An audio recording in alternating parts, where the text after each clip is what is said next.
HR online solution YouTube চ্যানেলে আপনাদের সকলকে স্বাগত জানাই। আজকের ভিডিওতে আলোচনা করব যে সকল ভোটারদের ২০০২ সালের লিস্টে তাদের বাবা মায়ের নাম ছিল না বা ২০০২ সালের আগে তাদের বাবা মা মারা গিয়ে থাকেন বা বাবা মা মারা গেছে, সেক্ষেত্রে তাদের দাদু বা ঠাকুমার নাম আছে, তারা কিভাবে ফর্ম ফিল আপ করবে। এই ভিডিওতে কিন্তু আপনাদেরকে সে সমস্ত বিশদ তথ্য কিন্তু আপনাদের কাছে কিন্তু আলোচনা করব। তাই আপনাদেরকে অনুরোধ করব সম্পূর্ণ ভিডিওটি কিন্তু দেখবেন, কোথাও ভিডিওটা টান দেবেন না বা কোথাও কিন্তু বাদ দিয়ে দেখবেন না, নাহলে কিন্তু আপনাদের বুঝতে অসুবিধা হবে।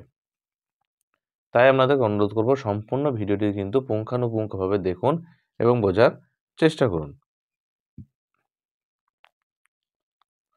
এরপরে দেখুন, আপনাদেরকে আগের ভিডিওতে আমি বলেছিলাম যে ফর্মের উপরের অংশটা যেটা হয় সেটা 2025 সাল অনুযায়ী হয়। সে 2025 সাল অনুযায়ী কিন্তু আপনাকে সেগুলি ফিল আপ করতে হবে। এক্ষেত্রে কিন্তু আপনাদেরকে একটা ভিডিও কিন্তু আমি দিয়েছি, সেই ভিডিওর মধ্যে কিন্তু বলে দেওয়া আছে আপনারা কীভাবে সেটি ফিল আপ করবেন। তো দেখুন, প্রথমে দেখুন যাদের কাছে ফর্ম পৌঁছে গেছে তাদের প্রত্যেকের কাছে দেখুন ফর্মের উপরের অংশটাতে কিন্তু লেখা থাকে ভারতীয় নির্বাচন কমিশন। আগের ভিডিওতে আমি বলেছি। তারপরে দেখুন লেখা আছে গণনার অর্থাৎ এনোমিনেশন ফর্ম অর্থাৎ গণনার ফর্ম।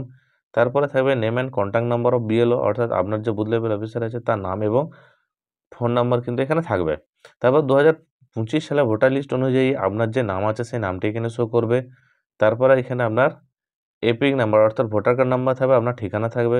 2002 সালে 25 সালে লিস্ট অনুযায়ী আপনার যে ক্রমিক সংখ্যা সেটা থাকবে, আপনার বুথ নাম্বার থাকবে, আপনার বুথের নাম থাকবে এবং আপনার বিধানসভার নাম কিন্তু এখানে লেখা থাকবে। আর নিচে থাকবে পশ্চিমবঙ্গ হচ্ছে আমাদের রাজ্য, সেটা কিন্তু লেখা থাকবে। এক্ষেত্রে আমি আপনাদেরকে বলি, এই যে এনুমারেশন ফর্মটি আপনাদেরকে দেখাচ্ছি এটা কোনো বিবাহিত মহিলা যার বাবা ও মা কিন্তু 2002 সালের আগে কিন্তু মারা গেছে, সেই নিয়ে কীভাবে ফিল আপ করবে এটি কিন্তু আপনাদেরকে দেখাচ্ছি। তারপরে কিন্তু এখানে একটা কিউআর কোড থাকবে, কিউআর কোডটা কিন্তু বিএলওদের কাজের জন্য। তারপর আপনার ভোটার কার্ডে যে ছবিটি আছে সেই ছবিটি কিন্তু এখানে এভাবে কিন্তু সাঁটানো থাকবে। বর্তমান ভোটার কার্ডের যে ছবিটি আছে সেটি কিন্তু এখানে থাকবে। তারপর আপনার এখানে একটা কিন্তু সাম্প্রতিক একটা কালার ছবি আপনি দিতে পারেন বা নাও দিতে পারেন, সেটা আপনার ঐচ্ছিক ব্যাপার।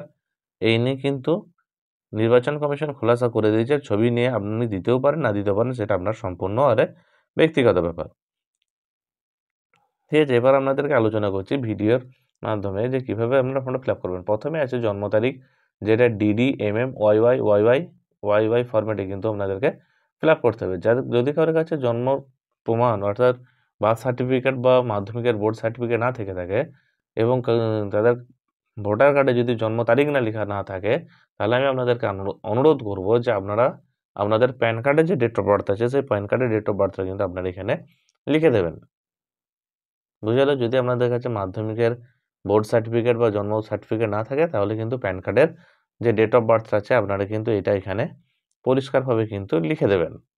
এবং যাদের প্যান কার্ডের সাথে আধার কার্ডের মিল আছে তারা আধার কার্ড থেকেও কিন্তু লিখে দিতে পারেন।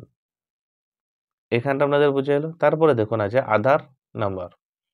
এই যে আধার নাম্বার এটা হচ্ছে কিন্তু ঐচ্ছিক। কিন্তু এক্ষেত্রে দেখা যাচ্ছে কি অনেক বিএলও কি করছেন, যদি আধার নাম্বার আপনি আপনার ফর্মের মধ্যে না দিচ্ছেন তাহলে কিন্তু তারা আপনার সেই ফর্মটি কিন্তু জমা নিতে চাইছেন না। তাই আমি আপনাদেরকে অনুরোধ করব এক্ষেত্রে কিন্তু আপনাদের আধার নাম্বারটা দিয়ে দেয় একান্তই ভালো, একান্ত জরুরি। তারপরে থাকবে মোবাইল নাম্বার। মোবাইল নাম্বার আমি আগের ভিডিওতে বলেছি, যদি একটা পরিবারে 4 জন সদস্যের একটি মোবাইল থাকে একটা মোবাইল নাম্বারে দেবেন এবং 4 জনের যদি একটা করে মোবাইল নাম্বার থাকে তাহলে 5 জনই কিন্তু নিজ মোবাইল কিন্তু এখানে ইউজ করতে পারবে।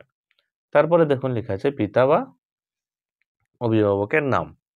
দেখুন আমি জায়গাটা এখন হাইলাইট করব। এক্ষেত্রে আমি বলি বিবাহিত মহিলাদের ক্ষেত্রে কিন্তু আপনারা সবসময় আপনাদের পিতার নামটাই লিখবেন। যদি আপনার অভিভাবক আপনার স্বামী হয়ে থাকবে তাহলেও আপনাদেরকে বলব আপনারা কিন্তু এখানে নিজের বাবার নামটাই লিখে থাকবেন। এবং এক্ষেত্রে বলি এই যে আছে ধরুন ওই যে ইনফরমেশন ফর্মটি যার আছে তার বাবার নাম হচ্ছে হরনাথ ঘোষ। ইনি কিন্তু 2002 সালের আগে কিন্তু মারা গেছে। সেই হরনাথ ঘোষের নাম কিন্তু আমাকে এখানে লিখে দিতে হবে। এবং এখানে যে মারা গেছে সে মারা যাওয়ার কারণে ওনার ভোটার কার্ডের নাম্বারটা আমি কিন্তু দেবো না।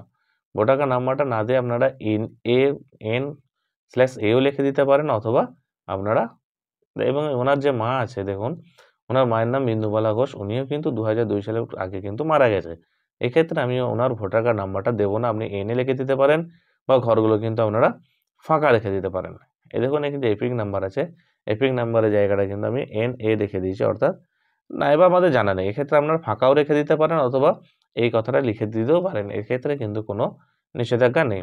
তারপরে দেখুন লেখা আছে স্বামী বা স্ত্রীর যদি থাকে, যদি বিবাহিত হয়ে থাকেন, বিবাহিত বা বিবাহিত হয়ে থাকেন, এখানে তারা স্বামী বা স্ত্রীর নাম লিখবে। আমি আগেই বলেছি এই ইনফরমেশন ফর্মটা হচ্ছে একজন বিবাহিত মহিলার যার বাবা ও মা মারা গেছে, সেক্ষেত্রে এনার স্বামীর নামটা, হাজব্যান্ডের নামটা আমি এখানে লিখে দিলাম। তারপর ওনার স্বামীর যে ভোটার কার্ড আছে, সে ভোটার কার্ড নাম্বারটা কিন্তু এখানে আপনাদেরকে লিখে দিতে হবে। এখানে আপনাদেরকে সে ভোটার কার্ড নাম্বারটা দেখুন আমি লিখে দিয়েছি। এরকম ফরম্যাটে কিন্তু আপনাদেরকে ভোটার কার্ড নাম্বারটা কিন্তু লিখতে হবে। তারপরে দেখুন এই দিকটায় দেখাচ্ছি আপনাদেরকে, আমি বলে দিচ্ছি। এই দিকটা কিন্তু 2002 সালে ভোটার লিস্টে যাদের নাম আছে তাদের জন্য। যেহেতু এই ইনফরমেশন ফর্ম ফিল আপ যার করছি, সেই মহিলা, সেই বিবাহিতা মহিলার কিন্তু 2002 সালে ভোটার লিস্টের নাম ছিল না, বা ওনার বাবা ও মা কিন্তু 2002 সালের আগে কিন্তু মারা গিয়েছিল। তাহলে কিন্তু সেই জন্য আপনাদেরকে দেখুন লিখে দিচ্ছি 2002 সালে কিন্তু এতে বাবা ও মায়ের নাম নেই। তাহলে তারা কিভাবে ফিল আপ করবেন? হ্যাঁ, অর্থাৎ ধরুন এই যে ইএফ ফর্মটি আছে, ইএফ এর কিন্তু যার নামে ইএফ ফর্মটা আছে তার বাবা ও মা কিন্তু 2002 সালের আগে মারা গিয়েছিল। তাহলে তারা কি করছে না, তারা তাদের দাদুর নামে কিন্তু এই ফর্মটি, যে অপশনটি আছে এদিকে, যে 2002 সালে যাদের নাম নেই সেদিকে যে অপশনটি আছে সেইখানটি কিন্তু তারা ফিল আপ করছে তাদের দাদুর নাম দিয়ে। অর্থাৎ ধরুন যে ইএফ আছে, সেই ইএফ এর বাবা হচ্ছে হরনাথ ঘোষ। যে ইএফ আছে সেই ইএফ এর অর্থাৎ ইনোভেশন ফর্মটি যার নামে আছে, অর্থাৎ নির্বাচক, সেই নির্বাচকের বাবার নাম হচ্ছে হরনাথ ঘোষ, আর হরনাথ ঘোষের বাবা হচ্ছে তারকনাথ ঘোষ। বুঝাতে পারলাম আমাদেরকে? অর্থাৎ যে নির্বাচক আছে 2025 সালে যার কাছে ফর্মটি গেছে, তার দাদু হচ্ছে তারকনাথ ঘোষ। ঠিক আছে? কারণ 2002 সালে এই ইএফ এর বাবা ও মা কিন্তু উভয়ে মারা গিয়েছিল। তাই সেক্ষেত্রে কি হচ্ছে না, তার দাদু হচ্ছে কে না তারকনাথ ঘোষ, এবং এই যে হরনাথ ঘোষের বাবা হচ্ছে তারকনাথ ঘোষ, অর্থাৎ ইএফ এর দাদু। এরপরে দেখুন আপনাদেরকে দেখাচ্ছি যে ইএফ এর যে অর্থাৎ তারকনাথ ঘোষের যে 2002 সালের ভোটার লিস্টে যে ভোটার কার্ড নাম্বারটা ছিল সেটি, ইনি যদি কোনো প্রকার সংশোধন করেছেন তাহলে 2025 সালে কিন্তু ওনার ভোটার কার্ড নাম্বারটা কিন্তু পাল্টে যাবে। সেক্ষেত্রে কিন্তু ওনাকে 2002 সালের ভোটার কার্ডের নাম্বারটা কিন্তু এখানে দেবেন। আর যদি 2002 সালে ভোটার লিস্টে ওনার নাম না থাকে তাহলে দেওয়ার দরকার নাই।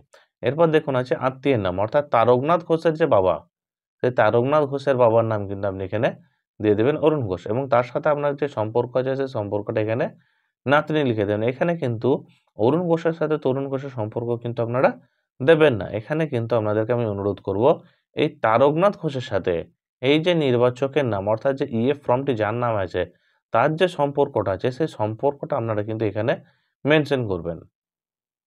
এখানে সম্পর্ক হলে অনেক মত করছে, আমি বলবো যে আপনারা কিন্তু এইখানে কিন্তু নাতনি হিসেবে কিন্তু উল্লেখ করে দেবেন। তারপরে দেখুন আছে আপনার আগের ভিডিওতে আমি দেখিয়েছি যে সম্পর্কের পরে যে অপশনগুলো আছে সেগুলো আপনারা কিভাবে ফিল আপ করবেন। এই যে দেখুন নির্বাচকের সাথে এই তারকনাথ ঘোষ হচ্ছে নির্বাচকের নাতনি, এই নাতনি কথাটা কিন্তু আপনাদেরকে এখানে কিন্তু উল্লেখ করে দিতে হবে। এতদূর বুঝতে পারলাম আপনাদেরকে সম্পর্কের জায়গাটা কিভাবে লিখবেন। এরপরে দেখুন যে অপশনটি আছে যে জেলা, অর্থাৎ আপনি কোন জেলার বাসিন্দা। 2002 সালে তারকনাথ ঘোষের কোথায় ছিল না বাঁকুড়া, রাজ্য হবে পশ্চিমবঙ্গ, এবং ধরুন বিধানসভা ক্ষেত্র হচ্ছে এদের বড়জোড়া। বুঝতে পারলাম আপনাদেরকে? এই তারকনাথ ঘোষের বাড়ি ছিল বাঁকুড়া জেলার বড়জোড়ার অ্যাসেম্বলি বিধানসভা, এবং বিধানসভার যে নাম্বার আছে সেটা এখানে দিয়ে দেবেন। তারপর যে অংশ নাম্বার আছে সেই অংশ নাম্বার দিয়ে দেবেন, এবং তারকনাথ ঘোষের যে কত নম্বর সিরিয়ালের নাম ছিল সেই নাম্বারটা কিন্তু এখানে দিয়ে দেবেন। এটা আপনারা সকলে জানেন, এবং আগের ভিডিওতে আমি বলেছিলাম যখন জমা দিতে যাবেন তখন কিন্তু যে নির্বাচক জমা দেবে সে কিন্তু সই করে দেবে ডেট দিয়ে, এবং নির্বাচক যদি না থেকে থাকে তাহলে তার পরিবারের কোনো বালক যার ভোটার কার্ডের নাম আছে সে কিন্তু সই করে দেবে, এবং তার সাথে তার যে সম্পর্কটা আছে সেটা কিন্তু এখানে কিন্তু মেনশন করে দেবে। তারপর দেখুন যে বিএলও আছে, সেই বিএলও নিজের সই এবং স্ট্যাম্প দিয়ে কিন্তু এটি আপনাদের কাছে ফর্মটি 1 কপি নিয়ে নেবে, এবং আপনাদেরকে 1 কপি কিন্তু রিসিপ্ট হিসেবে দিয়ে দিবে। আশা করি আপনাদের ভিডিওটি ভালো লেগেছে। যদি আমার ভিডিওটি ভালো লেগে থাকে অবশ্যই একটি লাইক দেবেন, এবং আমার চ্যানেলে নতুন হয়ে থাকলে অবশ্যই চ্যানেলটিকে সাবস্ক্রাইব করে দেবেন। ধন্যবাদ সম্পূর্ণ ভিডিওটি দেখার জন্য। ভালো থাকবেন, সুস্থ থাকবেন।